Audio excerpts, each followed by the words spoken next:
Merci Aïcha Sol et bienvenue à vous. Surtout restez connectés, vous êtes sur Vox Africa. Maintenant c'est Côte de Paris. Alors j'ai une question à vous poser. Qu'est-ce que vous faites à la fin du mois de juin, début juillet? Peut-être que vous avez envie de voyager, aller en vacances ou faire des affaires. Moi, ce que je vous recommande, eh bien, c'est de vous diriger du côté de Douala, au Cameroun, parce qu'il s'y passe un événement, on va dire une première en Afrique, n'est-ce pas, organisé par une chef d'entreprise affirmée, confirmée. Elle s'appelle Armelle Ngouni. Elle est fondatrice de Tams Event, mais également l'initiatrice d'un événement qui s'appelle PSAO. Vous en avez sûrement déjà entendu parler. Elle revient du Cameroun. Elle va tout vous dire sur cet événement qui vise l'excellence. Armelle Ngouni, bonjour. Bonjour Eugénie, merci de m'avoir invité de nouveau sur votre plateau. Tout à fait, on se tutoie oui, sur ce plateau, même si on aborde des sujets sérieux, surtout Exactement. des sujets qui ont pour objectif de promouvoir l'excellence et l'innovation. Alors, est-ce que tu peux nous rappeler ce que c'est que le PSAO? Alors, le Salon international hybride PSAO, qui veut dire produits et services inspirés de l'Afrique et de l'outre-mer. C'est un salon qui a pour but de valoriser l'excellence et l'innovation des talents africains et outre-marins. Et quand je parle de l'outre-mer, en général, c'est pas seulement l'outre-mer française, c'est les Caraïbes, les Pacifiques aussi, parce que pour nous qui sommes nés en Afrique, pour nous, c'est l'outre-mer, ça. Oui. Voilà, donc c'est vraiment un salon qui va nous permettre de sélectionner dans chaque secteur d'activité 4 entreprises qui vont être, on va dire, entre guillemets, la lumière de l'Afrique. Waouh, c'est une belle formule, ça. Alors, tu en as déjà organisé un, c'était au mois de décembre de l'année dernière, c'était en ligne. Exactement. Il a connu un bon succès. Exactement. Et là, tu récidives en l'organisant de façon hybride, donc en ligne, mais également en présentiel. Donc, ce sera, notez bien, messieurs, dames, hein, c'est donc les 1er et 2 juillet prochains, donc à Douala, au Cameroun. Alors, raconte-nous comment ça va se passer et surtout ton périple au Cameroun, où tu as été accueilli par le ministère des petites et moyennes entreprises, hein, de l'économie sociale et de l'artisanat. Alors, comment ça s'organise ? Alors, je pourrais dire que ça s'organise plutôt très très bien parce que, comme je vous l'ai dit, le salon PSAO a vocation à se déplacer chaque année dans un pays d'Afrique et d'outre-mer différents. Et dans ces déplacements, dans ces différents déplacements, nous tenons vraiment à créer des liens avec des institutions locales. Pourquoi? Parce que ça permet aux forces vives de la diaspora de pouvoir facilement s'implanter partout où on ira. Ça permet également aux locaux de pouvoir exporter leur savoir-faire. Oui. Donc, au Cameroun, on a été vraiment très bien accueillis par le MINMESA, le ministère des petites et moyennes entreprises, de l'économie sociale et de l'artisanat du Cameroun, qui nous a vraiment tendu les bras, on va dire ça comme ça, et qui a accepté de prendre sous son aile l'organisation de cet événement. Voilà. Donc, en fait, ce seront des chefs d'entreprise ici, des outre-mer, mais également ceux qui sont sur le terrain. Sur le territoire, c'est ça. C'est vraiment un bon mélange, c'est vraiment un brassage de toutes les compétences vives afro partout où elles se trouvent, pour qu'on puisse ensemble vraiment faire rayonner ce qu'on a de meilleur. Pourquoi? Parce que le salon PSAO se veut vraiment cette vitrine-là qui va mettre en lumière tout ce qu'on a de meilleur en Afrique et même au-delà. Au-delà. Alors, est-ce que tu peux nous dire déjà les personnes qui comptent exposer, qui comptent s'exposer, c'est le cas de le dire, à ce salon? Qui sont ces personnes, quels sont leurs champs de compétences et en quoi elles sont dans l'excellence et l'innovation? Alors, pour ne prendre que on va dire les secteurs d'activité les plus prometteurs, parce que c'est aussi bien de mettre ces secteurs-là en avant, de l'agro et l'agribusiness, ça peut être le digital et le numérique, ça peut être l'art, la culture, parce que c'est sur ça qu'on va travailler également.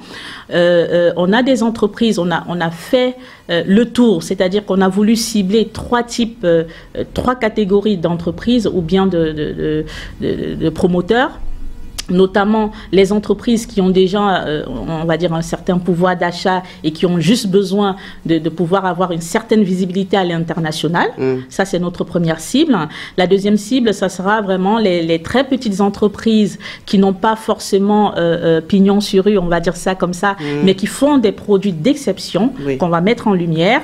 Et on a une troisième catégorie, ce sont des porteurs de projets, c'est-à-dire des gens qui ont des projets qui tiennent la route, mais qui n'ont rien, qui n'ont personne, qui n'ont personne pour leur soutenir. Donc, ils viendront à ce salon-là pour pouvoir pitcher leurs projets devant des investisseurs, des porteurs d'affaires et même des potentiels business angels. OK, on va y revenir. Est-ce que tu connais la calebasse? Bien sûr, oui, j'ai l'habitude maintenant. Okay. Bon, alors, calebasse, quelle question pour mon invité aujourd'hui, Armelle Ngouni? Alors, que représente ton idéal féminin? Ouh là là. Oui. Alors, mon idéal féminin serait une femme qui s'assume, qui se respecte, qui a une certaine dignité. Oui, mais les clients t'appellent. Hein. J'ai oublié de mettre ça sur oui, vas-y. Ton idéal féminin, donc une femme qui s'assume. Alors, mon idéal féminin serait une femme qui s'assume, une femme qui a une certaine dignité, une femme qui respecte autrui, parce que, comme je le dis tantôt, pour moi, il n'y a rien de plus important que l'humilité dans la vie. Donc, je pense que mon idéal féminin serait celle-là qui est humble, qui s'assume et qui est une travailleuse, entre guillemets. Alors, c'est toi, en fait, dont tu parles. Je sais pas. Est-ce qu'il y a quand même des modèles de femmes en Afrique ou dans le monde qui t'inspirent? Qui m'inspirent. Je vais prendre par exemple, si je ne prends que le cas du Cameroun, une femme qui a brillé par son savoir-faire et parce qu'elle s'est imposée dans le monde du numérique et du digital, qui est Rebecca Enonchon, qui est une femme que j'admire énormément. J'espère qu'elle me suivra, qu'elle suivra cette vidéo. Et je fais même appel à elle, parce que c'est une image qu'il faudra retenir en Afrique. Et je pense que dans le secteur du numérique aujourd'hui, il y a peu de femmes qui percent comme elle a fait. Donc c'est une image à retenir de femmes qui en veut, de femmes qui gardent une certaine hauteur et une certaine dignité dans tous les actes qu'elles posent au quotidien. Alors, quelles sont les personnes, les chefs d'entreprise qui peuvent justement exposer? Tu parles d'excellence et d'innovation, mais est-ce que tu peux nous dire qui peut participer à ce salon? Alors, peut participer à ce salon, tout à l'heure, je vous ai parlé de 3 cibles. Mais dans les 3 cibles, on a la première cible, ce sont des personnes qui ont déjà des entreprises. Alors, quel type d'entreprise? Des types d'entreprises. Ça peut être dans l'agriculture, la transformation, ça peut être dans le digital. Je vous ai parlé dans une dernière émission qu'aujourd'hui, dans le digital, on a des entreprises qui ont une certaine innovation, qui ont un impact dans la vie sociétale, dans la vie de l'Afrique, dans la vie de l'Afrique au quotidien. Tout à fait. Notamment dans l'assurance, dans le transfert d'argent, dans le bien-être même, parce qu'il y a des solutions digitales aujourd'hui qu'on met dans des comment je dirais ça, dans des espaces médicaux pour pouvoir consulter à distance, prendre des paramètres à distance. C'est tout ça qui est important à valoriser parce qu'aujourd'hui, ils ont peut-être besoin de financement, ils ont peut-être besoin d'avoir plus de lumière sur leur projet pour pouvoir étendre ça partout en Afrique. Voilà. Donc c'est ce type d'entreprise-là. Ça peut être aussi dans la construction, ça peut être aussi dans l'assurance. Il y a plein de secteurs, en tout cas on en a 14. Donc, 14 secteurs d'activité. 14 secteurs d'activité qui regroupent un peu l'essentiel de ce dont on a besoin en Afrique. Alors tout à l'heure tu parlais de business angel. C'est intéressant qu'il y ait des personnes qui s'impliquent à ce salon, PSAO. C'est quoi un business angel? Il faut expliquer à ceux qui nous regardent. Exactement. Et quel est l'intérêt justement pour les personnes à participer à ce salon? Mais c'est quoi un business angel? Un business angel, c'est quelqu'un qui n'apporte pas forcément du financement dans votre entreprise, mais qui apporte un savoir-faire, qui vous apporte l'élément qui est peut-être nécessaire pour pouvoir vous passer d'un point A à un point B, dans le sens positif du terme. Voilà, donc c'est ça un business angel. C'est des mentors. C'est quelqu'un qui s'implique concrètement dans la vie de votre entreprise, dans votre projet, et qui peut vous permettre d'éclore et de percer, d'atteindre vos objectifs. Voilà. Maintenant, vous m'avez posé la deuxième question qui était qu'est-ce qu'on attend? Oui.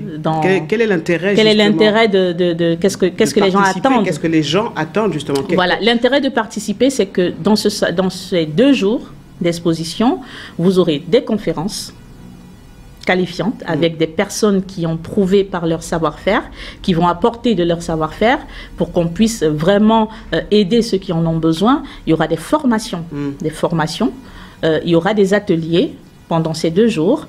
Et en plus de ça, vous savez que c'est un événement hybride, donc ça se passe en ligne. En ligne également, donc il y aura aussi des conférences et des formations en ligne. Voilà, donc, et ça permet aussi à nos porteurs de projets, comme j'ai dit tantôt, de pouvoir découvrir un panel de personnes, qui peut pour eux être en plus, parce que c'est du réseau qu'on se fait. Qui ont déjà fait leur chemin. Voilà, c'est ça. Donc, qui ont déjà fait leur preuve et qui, pour eux, est un relationnel à ne pas négliger.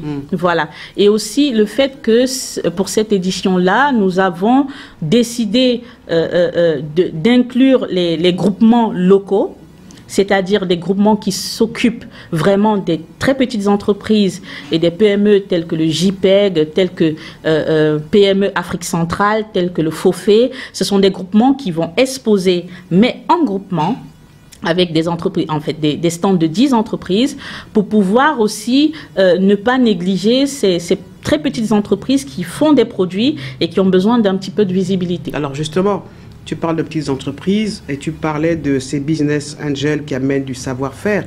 Mais tu sais qu'en Afrique, surtout et même ici, souvent ce qui manque à nos chefs d'entreprise, c'est ce petit coup de pouce financier. Souvent, ils ont une belle idée, quelque chose qui peut révolutionner notre quotidien, mais ce qui manque, c'est le financement. Mais justement, alors, qu'est-ce que tu proposes, justement? Aujourd'hui, PSAO propose quelque chose de génial.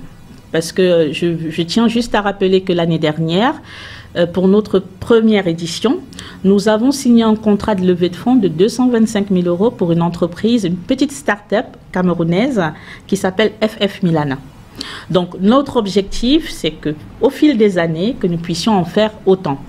Parce qu'on a des partenaires à PSAO qui nous accompagnent, qui accompagnent nos entreprises dans ce genre de processus lorsque le dossier est béton. Et bien construit. Bien construit. Et c'est pour ça que dans nos missions, dans les missions de PSAO, on n'a pas que la promotion.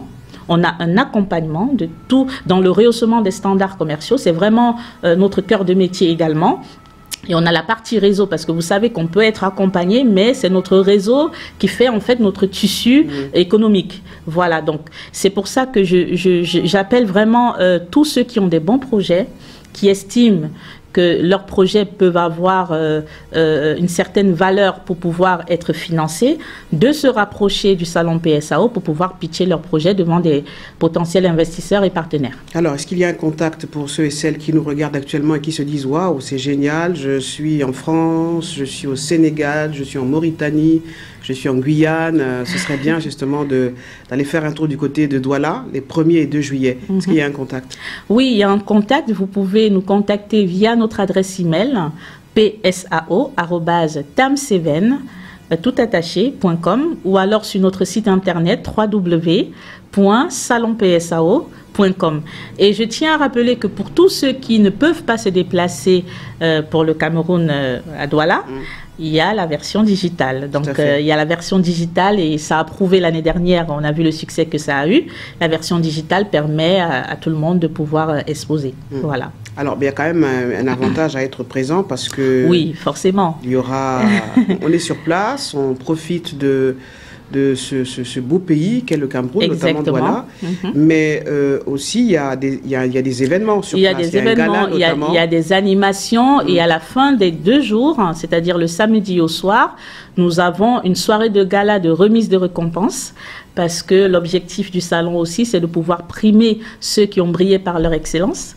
Donc, durant cette soirée de gala, nous allons remettre le prix de l'excellence et de l'innovation et le prix public. Voilà. Et qui sera remis, je l'espère, par le ministre du Minmesa. OK. Bon, on continue avec la calebasse. Pourquoi, bon, Mandela. Mandela. Qu'est-ce que ça t'inspire, Mandela? Oh, ça m'inspire le courage, la liberté, la force, la ténacité, plein de choses. Oui. Voilà, c'est quelqu'un qui restera dans les annales à vie pour ce qu'il a fait pour sa patrie, pour ce qu'il a fait pour l'Afrique et pour ce qu'il représente, tout simplement. Alors, quand je pense à Mandela et par rapport à ce que tu dis, ça fait référence à, finalement, dans 5 ans, dans 10 ans, qu'est-ce que tu veux que les gens retiennent de cet événement? Parce qu'en fait, toi, tu travailles vraiment pour le futur. Tu poses les fondations, tu poses les bases pour que plus tard, justement, les gens se disent « Ah oui, elle a apporté quelque chose ». Et ça, c'est important qu'on le dise parce que aujourd'hui, avec les réseaux sociaux, on met plus en avant ceux qui brillent et pas ceux qui brillent également, mais qui n'est pas assez mis en lumière. C'est ça.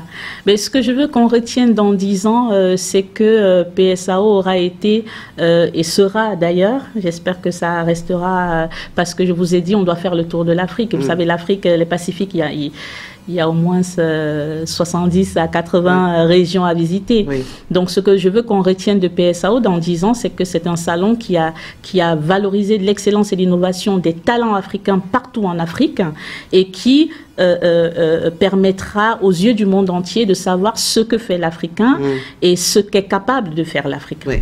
Est-ce qu'il y a un message pour nos compagnons, nos frères et sœurs des Outre-mer?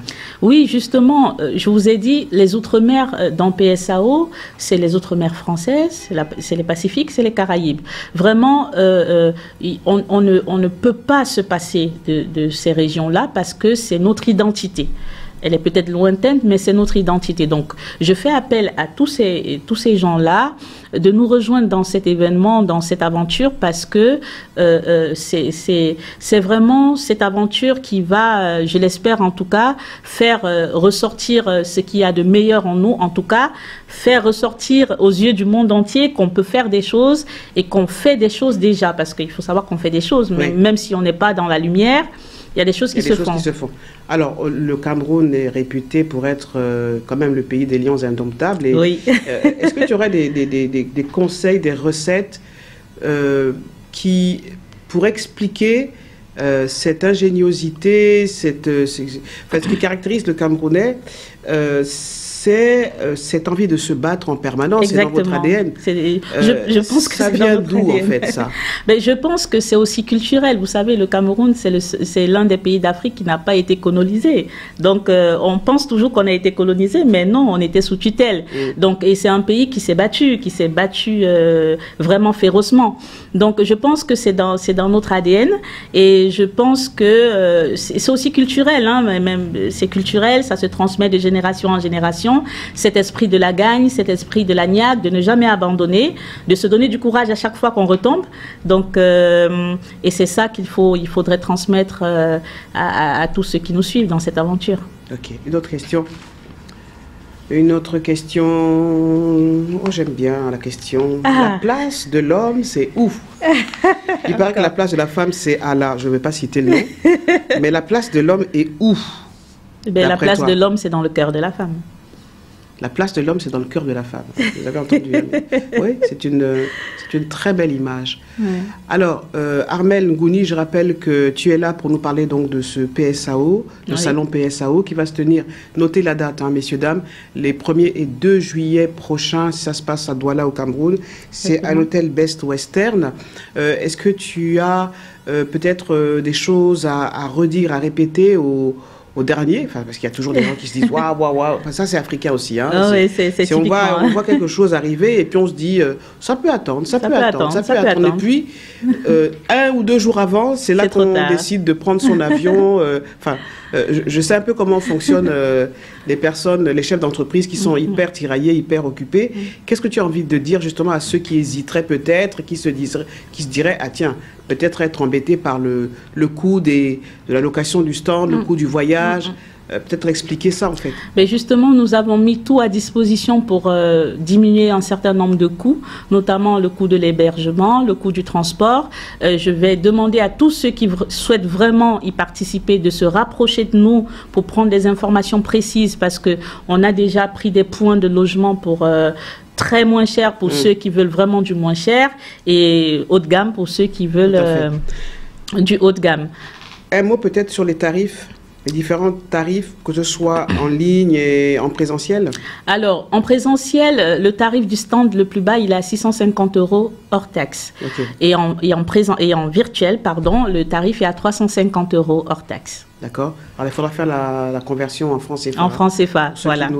Pour ceux qui nous regardent du côté du Cameroun. Peut-être féliciter les autorités. Ben justement, je tiens à féliciter le ministre des Petites et Moyennes Entreprises pour nous avoir ouvert vraiment ses portes, pour nous avoir écoutés, parce que c'est pas donné, et d'avoir mis son cachet, son approbation sur l'organisation de cet événement. Et je pense que ça augure de belles choses. Alors, Tam Seven, pendant ce temps, enfin, tu es la PDG de Tam Seven, oui. Parle-moi de cette entreprise. Mais Tam Seven, le salon PSAO, c'est un bébé de Tam Seven. Voilà, donc Tam Seven continue son bout de chemin.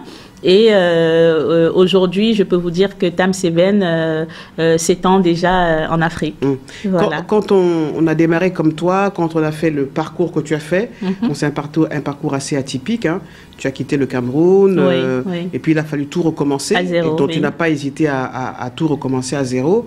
Quel conseil pour les personnes qui nous regardent actuellement et qui se disent « Waouh, j'aimerais bien faire comme Armel Ngouni, mais par où commencer et comment trouver la force ?» d'avancer malgré les vicissitudes. Mais c'est par où commencer? Il faut toujours commencer quelque part. Se donner des échelons qui ne soient pas très hauts et traverser des échelons à chaque fois. Parce que en réalité, on commence toujours quelque part et on avance petit à petit. On ne cherche pas à viser très haut et après on se casse la figure. Donc il faut prendre des échelons petit à petit et il faut s'entourer. Vraiment, je peux dire à tous ceux qui veulent entreprendre, tous ceux qui entreprennent et qui ont des difficultés, de pouvoir s'entourer. Je peux vous rassurer que je n'aurais pas eu l'entourage que j'ai aujourd'hui, je n'aurais pas fait autant de choses. Et l'entourage, c'est un entourage qui vous permet de vous concentrer dans ce que vous faites, parce que il y a entourage et entourage, de vous concentrer dans ce que vous faites et surtout qui vous booste vers l'avant. Quelles que soient les difficultés que vous pouvez rencontrer, ce sont des personnes qui vont toujours vous encourager et qui vont toujours développer en vous un certain mindset de gagnant. Oui, mais le problème des chefs d'entreprise, je pense que beaucoup vont se reconnaître dans ce que je dis, c'est que au départ, on veut tout faire tout seul, on pense qu'on va y arriver tout seul. On parle de cette fameuse solitude de l'entrepreneur. Exactement. Et puis, il y a aussi le fait que il faut pouvoir trouver des personnes qui vous mentorent vraiment. Et dans la communauté, dans je peux donner des astuces. C'est pas évident de trouver les bonnes personnes qui vous accompagnent.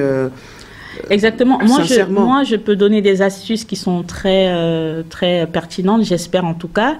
C'est que moi, quand j'ai commencé à me lancer dans les affaires, dans l'entrepreneuriat, j'ai fait beaucoup de salons. Vous savez, c'est dans les salons qu'on rencontre des gens qui sont dans le domaine qu'on veut faire. J'ai fait beaucoup de salons, j'ai fait beaucoup de rencontres business, parce que ça existe des rencontres business. Oui. Vous regardez, j'en fais une déjà le 28 mai prochain. Donc, il y a des rencontres business qui se font. Vous allez dans des rencontres business, vous rencontrez du monde, vous essayez de vous ouvrir à d'autres personnes, et c'est comme ça que petit à petit, vous créez un nid, on va dire ça comme ça, un réseau qui vous permet à chaque fois de traverser des étapes échelon par échelon. Armel Ngouni, PDG de Tam Seven, vous parle de son bébé. C'est le salon PSAO qui se tient les 1er et 2 juillet prochains. C'est à Douala, au Cameroun. Donc, il faut forcément y être, messieurs, dames. Ton mot de fin? Mon mot de fin, je vais appeler ici tous les annonceurs, parce qu'on en a toujours besoin, et tous les annonceurs, tous les sponsors qui traînent encore des pas, de venir nous rejoindre dans cette très belle aventure pour qu'on puisse ensemble rehausser les talents africains. Voilà, merci, c'est dit. Armel Ngouni, merci d'être passé. Merci, Écoute Paris. Je vous remercie. Et à vous qui me regardez, merci infiniment de rester connectés sur Vox Africa. Bonne soirée ou bonjour, là où vous êtes.